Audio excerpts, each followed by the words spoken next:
Pues hermanos, ustedes saben bien que estamos estudiando la esperanza que hay en nosotros y por medio de un contraste entre a veces la ansiedad y la depresión que hay en nosotros.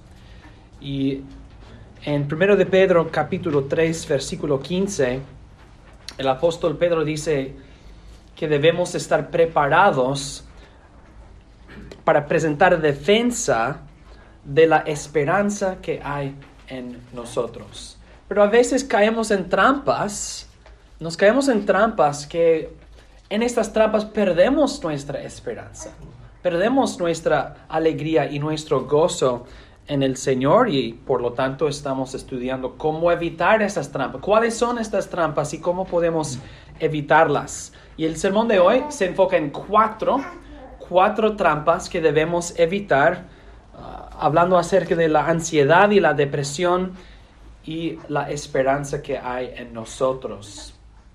Y la primera trampa, el título es autoevaluación innecesaria. Autoevaluación innecesaria.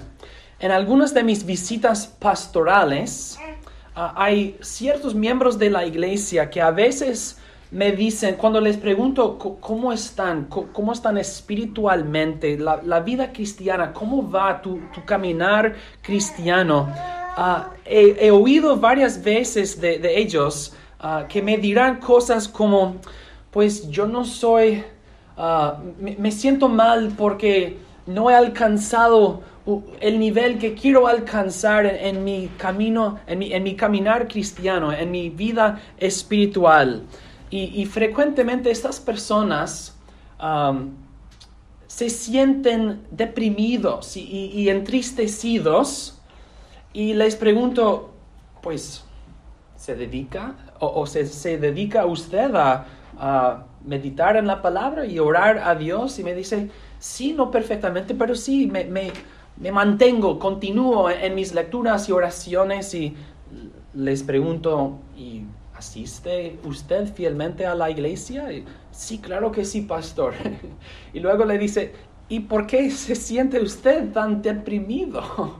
Entonces, y piensa, pues a veces dice, porque yo no soy como otra persona. No nombran a una persona, pero en su mente, en su imaginación, tienen una idea del cristiano ideal y luego se comparan a sí mismos a esta ideal y no están llegando, no están alcanzando este estándar y por lo tanto se sienten deprimidos. Si están dedicando tanto tiempo a leer y orar todos los días, siempre es posible orar más o leer más. Entonces, ¿dónde está? Les pregunto, y hermano, o frecuentemente es hermana, y hermana, ¿cuánto tienes que leer? O ¿cuánto tiempo debes orar para entonces decir, yo he hecho todo? Y no me puede contestar, no sabe cómo responderme, porque esta hermana o hermano está evaluándose a sí mismo, autoevaluación, está evaluándose a sí mismo, pero ¿en comparación con qué? ¿O cuál es el estándar que está usando para medir y evaluar su vida espiritual? Entonces, estos hermanos que tienen estas luchas de depresión espiritual, su depresión proviene de un deseo verdadero y sincero y genuino para tener una vida espiritual que es diligente y fuerte y saludable. Pero están midiéndose, están evaluándose por un estándar falso o un estándar innecesario. Autoevaluación innecesaria. Como ya mencioné, ¿cuánto debes leer? ¿Cuánto tiempo debes orar para entonces estar satisfecho? Yo he hecho todo lo necesario. Nosotros debemos medirnos, evaluarnos por cuál estándar. La ley de Dios. La ley de Dios. Si Dios nos ha mandado a hacer algo, nosotros debemos pensar, yo quiero hacer algo, y cuando no lo hago, sí, yo tengo me doy cuenta de que no estoy haciendo lo que Dios me ha mandado, porque su ley claramente declara mis deberes y no estoy cumpliendo con mis deberes. Pero la mayoría de las personas, o muchas de las personas que luchan con una depresión espiritual, no es porque están pecando contra la ley de Dios, sino porque están evaluándose por un estándar que ellos mismos han creado o imaginado. Y esto no es necesario. Stop it. No hagas eso. ¿Cuán espiritual debes ser para entonces sacar una buena nota en este examen? ¿Dónde está la línea? ¿Cuáles son los criterios? Es un examen imposible porque no tiene respuesta. Y cuando dejan de mirar a otros y compararse con otros, y cuando dejan de compararse con un estándar falso o innecesario, entonces se sienten una libertad. Oh, estoy cargando culpa falsa. No soy culpable. Si no es un asunto de la ley de Dios, si no estoy pecando contra la ley de Dios, no hay culpa. Y no tengo que cargar esta carga de culpa porque no he pecado contra el Señor. Muchas personas en otros contextos, no solamente la vida espiritual, se comparan con otros y luego son muy críticos a sí mismos. Porque yo no soy como otro, o yo no soy como otra, o yo no puedo hacer lo que otra persona puede hacer. Y luego viven con frustración y criticismo de sí mismos. Si nosotros somos perezosos o inmaduros, sí debemos ser más diligentes, sí debemos madurarnos, debemos crecer, claro que sí. Sin embargo, muchas personas viven bajo depresión porque están comparándose con otros innecesariamente. No es necesario hacer eso. Hermanos, ¿tomarían ustedes un examen de matemáticas avanzadas hoy mismo? Nosotros diríamos, no me des este examen de matemáticas avanzadas. Pero si yo forcé, si yo les dije, no, es necesario que cada uno de nosotros tomemos este examen de matemáticas avanzadas ahora mismo. Y si tú sacaras una mala nota, como yo, en las matemáticas avanzadas, ¿vivirías tú entonces después deprimido? Fracasé. No pude hacer el examen. Nosotros diríamos, no es necesario medirte por este examen de matemáticas avanzadas. No es necesario. Así también en la vida espiritual o en la vida práctica, muchas veces hay gente que viven con depresión de mente o del alma, que ¿cuál es la causa? A veces la causa es una autoevaluación innecesaria. Ahora bien, debemos nosotros medirnos y evaluarnos a la luz de la ley de Dios y su palabra. Claro que sí. Pero si no es un asunto de la ley de Dios, hay libertad y no hay culpa. Y vivimos en libertad, la libertad que Cristo nos ha comprado. Pero ¿cuál es el plural de estándar? Estándares. Si nosotros aceptamos estándares falsos, es una trampa porque no hay fin, no hay límite. ¿Dónde para? ¿Dónde está el límite de esas trampas? Pues van y van y van y van y van. Siguen, continúan. Pero así como yo no tengo que tomar un examen de matemáticas avanzadas, ni tengo que vivir con culpa o depresión por fracasar en ese examen, tampoco tengo que vivir con un estándar falso o un examen falso en la vida espiritual o en la vida práctica. Aún Pablo dice en sus epístolas que hay diversos dones en la iglesia. Si uno tiene este don y otro don, cada uno contribuye. Y la mano no dice, no soy la pierna. Y la pierna no dice, no soy la mano. Cada uno contribuye. Y no voy a vivir ni con culpa, ni con depresión, porque soy mano y no pierna. O porque yo soy hombro y no pie, etc.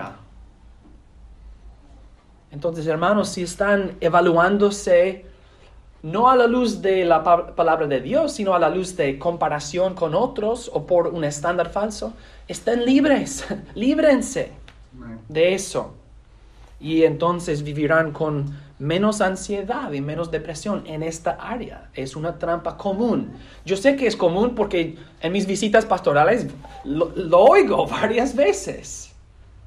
Entonces no estamos imaginando un problema y luego hablando acerca de algo que no sucede en la realidad. No, eso sí sucede. En segundo lugar, la segunda trampa que debemos evitar son relaciones sin reconciliación. Relaciones sin reconciliación. La felicidad humana y nuestra estabilidad emocional dependen en parte en ser sociales o estar en una sociedad.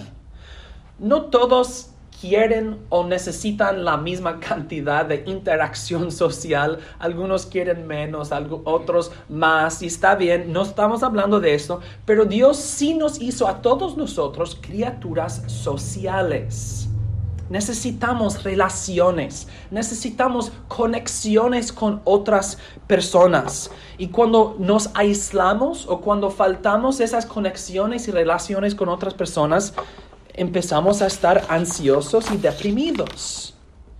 Y en particular cuando hay conflictos en nuestras relaciones, conflictos no resueltos, conflictos sin reconciliación, esto causa y provoca mucha ansiedad y mucha depresión, porque crea un miedo de lo desconocido. ¿Qué va a suceder? ¿Qué va a pasar? No sé, hay un conflicto entre nosotros. ¿Cómo será? ¿Será así para siempre? No sé. Hay mucha ansiedad y también la depresión de él no me habla o ella no me habla o no sé qué decirle. Los proverbios tienen muchos ejemplos de avisos y advertencias acerca de la mujer renciosa o el hombre contencioso.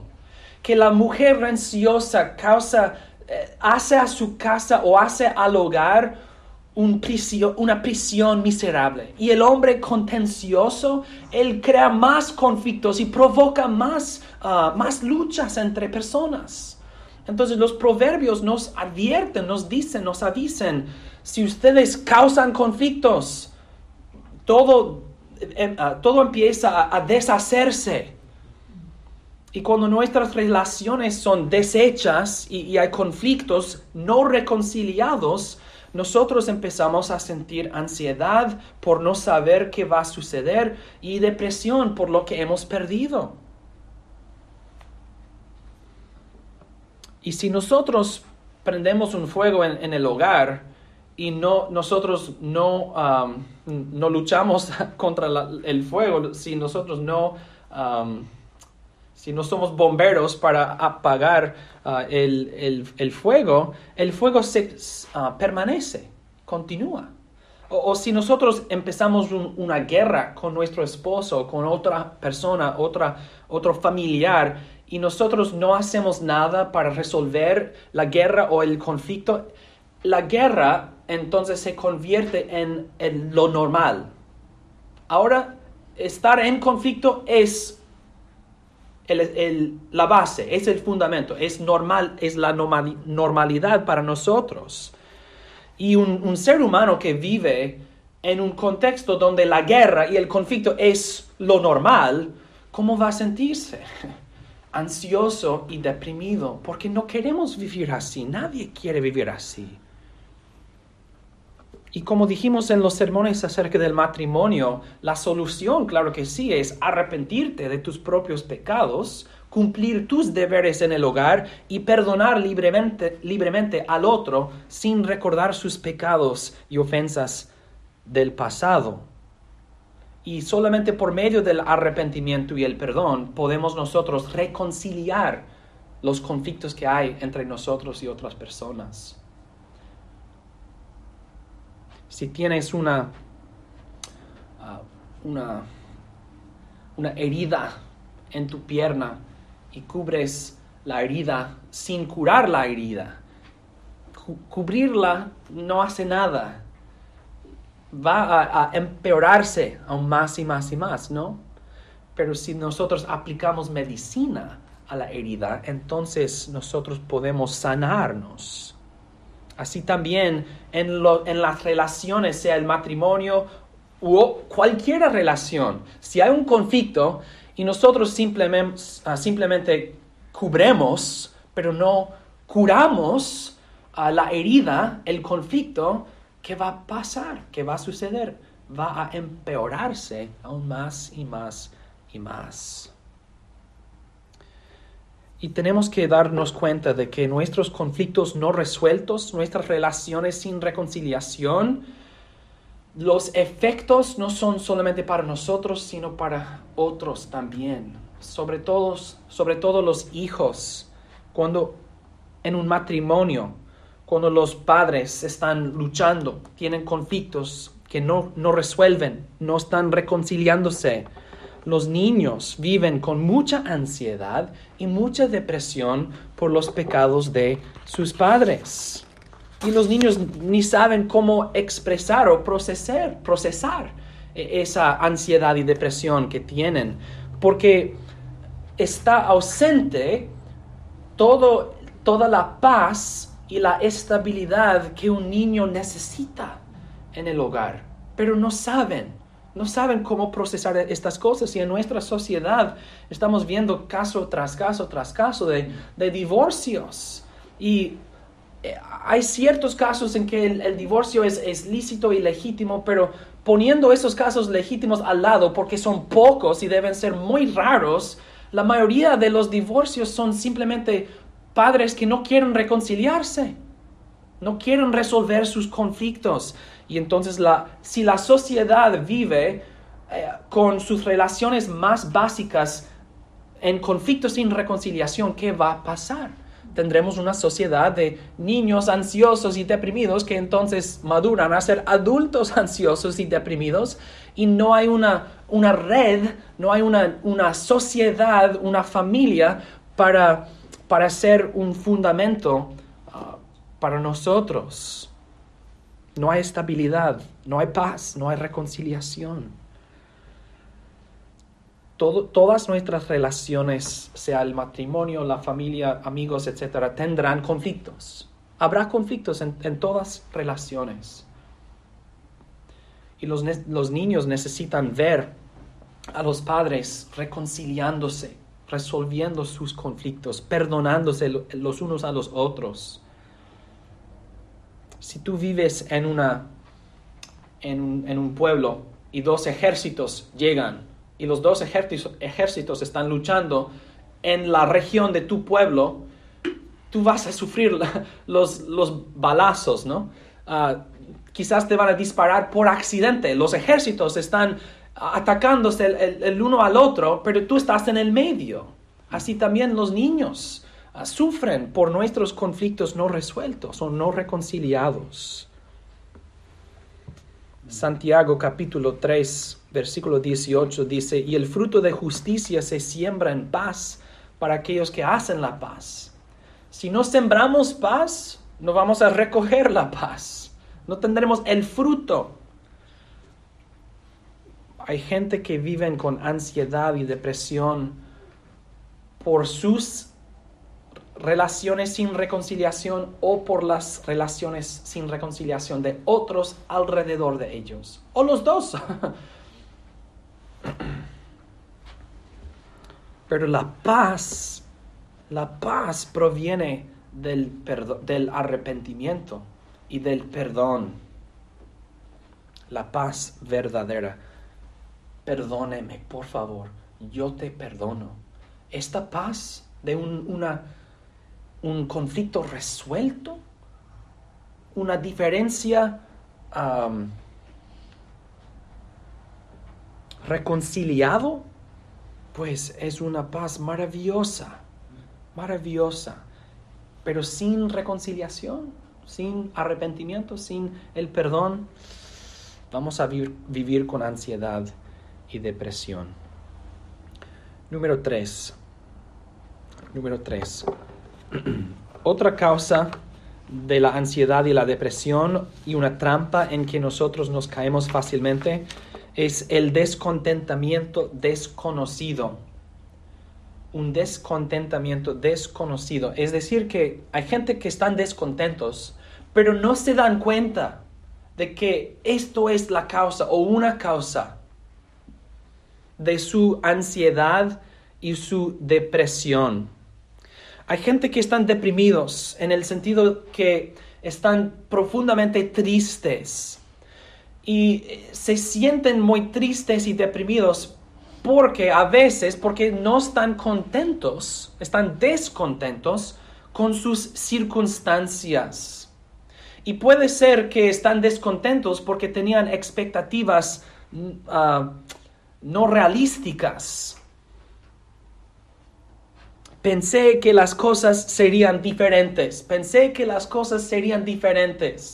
Yo pensé que mi niño sería así, o yo pensé que mi esposo sería así, o yo pensé que mi esposa sería así, o yo pensé que mi trabajo sería así, o yo pensé que mi salud sería así, o yo pensé que mi iglesia sería así. Hay muchas personas que yo pensé que las cosas serían diferentes, pero no entiendo y luego viven en depresión.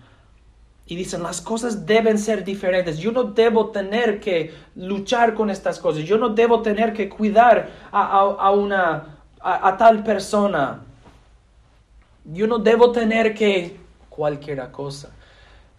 Esa persona que habla así, yo pensé que las cosas serían diferentes o las cosas deben ser diferentes. ¿Cuál es la raíz que produce todas esas hierbas malas o malas hierbas? Es el descontentamiento. No quiere aceptar sus circunstancias y entonces vive en un conflicto del corazón con la realidad. ¿Por qué te sientes deprimido? Porque las cosas no son como quiero que sean. A veces el descontentamiento está enfocado en lo que no tenemos. A veces el descontentamiento está enfocado en lo que sí tenemos. Tenemos mucho. A veces no tenemos algo y queremos algo y vivimos en frustración porque queremos. En otros casos tenemos mucho y no estamos contentos con mucho. Eclesiastés capítulo 5, 10 al 11. Dice, el que ama el dinero no se saciará de dinero, y el que ama el mucho tener no sacará fruto. También esto es vanidad. Cuando aumentan los bienes, también aumentan los que los consumen.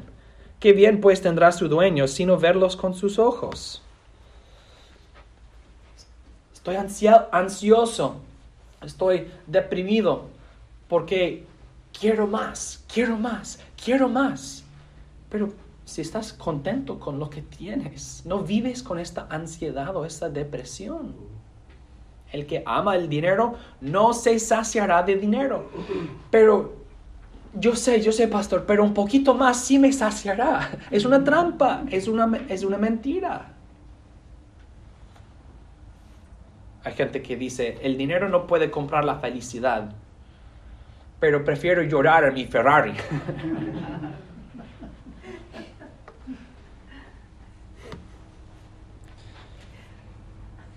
Para nosotros, el Señor nos da mucho. Y si nosotros no reconocemos, si no nos damos cuenta de que este deseo para tener más causa nuestro descontentamiento o causa nuestra depresión, vamos a vivir sin saber cuál es la causa y cuál es el remedio. El descontentamiento es un pecado. Es un pecado del cual es necesario arrepentirse. Entonces, durante este estudio, durante esta serie de sermones, a veces el problema es algo práctico y el remedio es algo práctico. En este caso, tenemos que decir claramente que el problema es un pecado. El descontentamiento es un pecado y es una raíz que produce muchas malas hierbas en la vida. Por algunas personas, su ansiedad y depresión será en parte porque no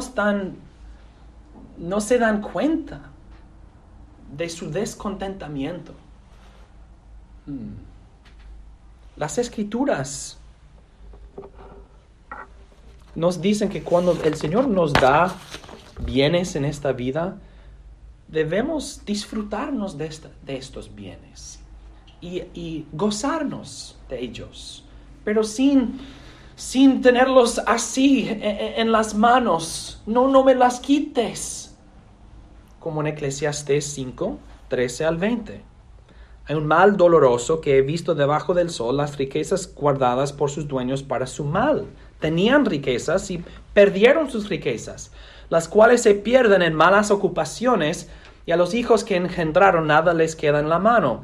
Como salió del vientre de su madre desnudo, así vuelve, yéndose tal como vino, y nada tiene de su trabajo para llevar en su mano. Este también es un gran mal, que como vino así haya de volver, y de qué le aprovechó trabajar en vano.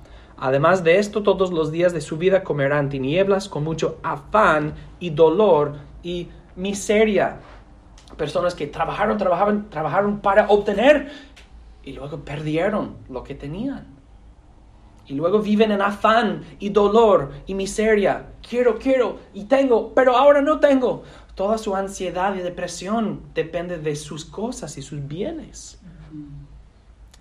He aquí pues el bien que yo he visto, que lo bueno es comer y beber y gozar uno del bien de todo su trabajo con que se fatiga debajo del sol todos los días de su vida que Dios le ha dado, porque esta es su parte. Asimismo a todo hombre a quien Dios da riquezas y bienes, y le da también facultad para que coma de ellas y tome su parte y goce de su trabajo.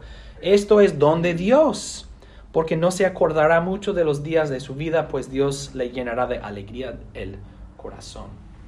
Si trabajo y en aquel día recibo algo de mi trabajo, voy a decir gloria a Dios y como.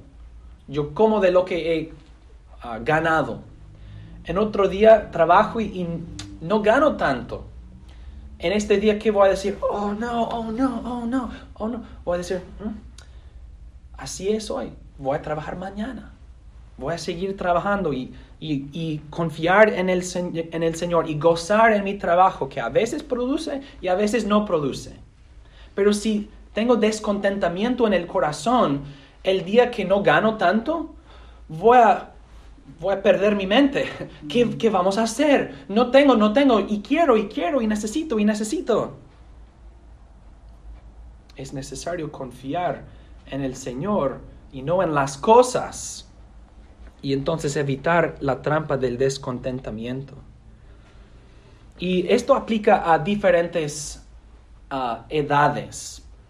Para los que están acercándose a la edad de jubilarse, si pueden jubilarse, en las últimas décadas de la vida, hay muchos que se sienten, ¿cuál es la palabra más apropiada? No los viejos, pero ancianos. Hay muchos ancianos que tienen ansiedad y depresión porque ¿cómo voy a vivir en mis últimos años? Y eso es un pensamiento razonable, eso no es locura, pero tienen mucha ansiedad y depresión. ¿Durarán mis recursos? ¿Durarán? Yo quizás he ahorrado ciertas cosas, quizás he invertido mi dinero en ciertas cosas. ¿Durará mi dinero? ¿Durará mis recursos en los últimos años de mi vida? Y viven con mucha ansiedad y depresión por estas cosas. Y en Eclesiastés nos dice, sí sucede a veces que personas que tienen, pierden. Y uno, mientras tiene estas cosas, debe gozar de estas cosas y decir gracias al Señor. pero sin tener las cosas en la mano tan apretados. No me los quites, Dios. O sin confiar que el Señor puede bendecir. Leímos hoy acerca de los panes y los peces. Y Dios no hace esto con nuestras cuentas de banco. ¡Wow! Tristemente no. Pero el Señor sí provee. Y a veces tu hijo gana dinero y puede ayudarnos. A veces los padres no tienen tanto, pero los hijos sí. O a veces los padres tienen tanto y los hijos no tanto. Entonces el Señor sí provee. Debemos ser diligentes, hablar con personas acerca de cómo ser mayordomos de nuestros recursos, pero los ancianos pueden vivir con menos ansiedad y depresión si confían en el Señor y no en las cosas. Y si su esperanza no está en su jubilar o no.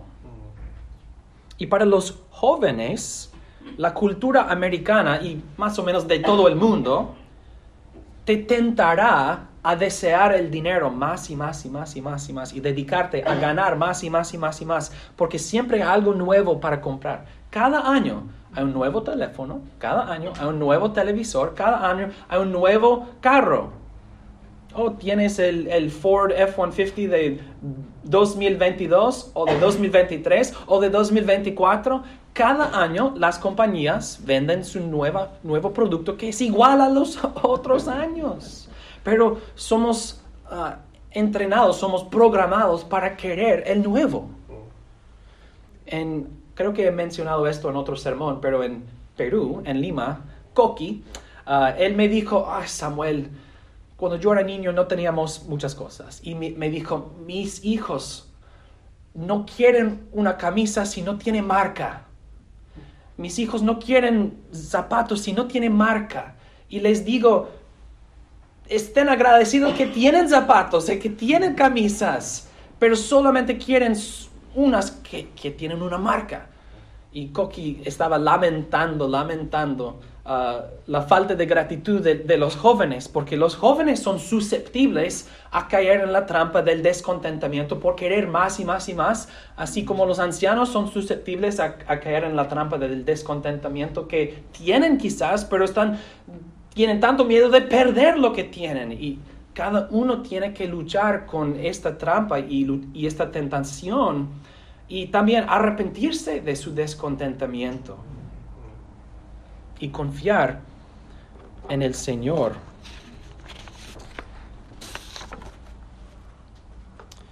Finalmente, número 4, una causa de ansiedad y depresión, una causa muy fuerte, son pecados no confesados. Pecados no confesados. Y esto es una ansiedad y depresión que alcanza a las partes más profundas del alma. Porque es una ansiedad y depresión con conexión a la vida eterna o la perdición eterna. Y por lo tanto, una depresión espiritual y una ansiedad espiritual que proviene de pecados no confesados conecta con nuestra seguridad de salvación. Y es necesario hacer unas distinciones. Objetivamente, el cristiano no puede perder su seguridad de salvación porque Cristo es el fundamento de su salvación. Sin embargo, subjetivamente, sí podemos perder nuestra seguridad de salvación porque cuando nosotros no nos arrepentimos de nuestros pecados, las Escrituras no nos dan consolación, ni dulzura, ni misericordia. Los que viven en pecado, entonces, sin arrepentirse, deben sentir ansiedad y miedo y tristeza. Y su conciencia debe acusarles constantemente, porque no hay paz en el pecado. Si el cristiano puede caminar en las tinieblas sin sentir nada, no es cristiano. Entonces el cristiano que tiene ansiedad y depresión porque está andando en tinieblas pero no está confesando, este cristiano por la gracia de Dios está sensible. Es sensible de su pecado, pero ¿qué hace para evitar su ansiedad? Confesar sus pecados. Confesar sus pecados. Su alma debe sentir un conflicto, una guerra muy fuerte. Y hermanos, si tú tienes miedo de confesar tu pecado, si tú tienes miedo de revelar tu pecado, quizás es como tener un miedo de vomitar. No quiero vomitar porque tengo miedo de expulsar todo eso. Pero ¿qué promete Dios a los penitentes? ¿Qué promete Dios a los cuyos corazones están quebrantados? ¿Qué promete Dios a los que claman a Dios por misericordia en Cristo Jesús? ¿Qué promete Dios a los arrepentidos? ¿Qué promete Dios a los que confiesan sus pecados? Primero de Juan, capítulo 1, 8 al 9. Si decimos que no tenemos pecado, nos engañamos a nosotros mismos y la verdad no está en nosotros. Si confesamos nuestros pecados, Él es fiel y justo para perdonar nuestros pecados y limpiarnos de toda maldad. El que no confiesa está diciendo que no tiene pecado, pero el que sí confiesa recibe perdón y misericordia de Dios. La ansiedad y la depresión que provienen de pecados no confesados, todo esto será aliviado cuando el Hijo de Dios dice, como el Hijo pródigo, mi Padre Celestial me ama, y todos en su casa comen y tienen vestiduras, tienen todo lo que necesitan. Yo voy a regresar a mi Padre y pedir que me perdone. ¿Y cómo respondió el Padre al Hijo pródigo? Pues lo abrazó, ¿no? Y nuestro Dios también ha prometido tener misericordia de nosotros, pero solamente para los penitentes, los arrepentidos. Pero tengo miedo. Primero de Juan 17 al 18. En esto se ha perfeccionado el amor en nosotros, para que tengamos confianza en el día del juicio. Imagínense, confianza en el día del juicio. ¿Cómo puede ser? Pues como Él es, así somos nosotros en este mundo. En el amor no hay temor, sino que el perfecto amor echa fuera el temor, porque el temor lleva en sí castigo, de donde el que teme no ha sido perfeccionado en el amor. El temor o el perfecto amor echa fuera el temor. Mi Padre me ama, mi Dios me ama. No tengo miedo de confesar mis pecados porque Dios me ama. Y en otras escrituras, en Proverbios y Santiago 4, dice que Dios resiste a los soberbios, pero da gracia a los humildes. Entonces, para el cristiano que vive en ansiedad y depresión por pecados no confesados, la solución está muy clara. Confesar tus pecados. Arrepentirte de tus pecados. Porque el perfecto amor echa fuera el temor. Y la sangre de Cristo nos limpia de toda maldad. Como hemos cantado hoy, queremos acercarnos a la cruz de Cristo, donde encontramos paz y perdón y seguridad de salvación. Pero consideren, si el creyente que no ha confesado su pecado vive en ansiedad y miedo, cuánto más para el incrédulo, ¿no? Que no ha venido a Jesucristo. Para ellos el miedo es más profundo, pero el remedio es igualmente dulce, la sangre del Señor Jesucristo. Porque Él salvará a todos que invoquen su nombre. Y nuestra ansiedad y miedo deben corresponder al peligro.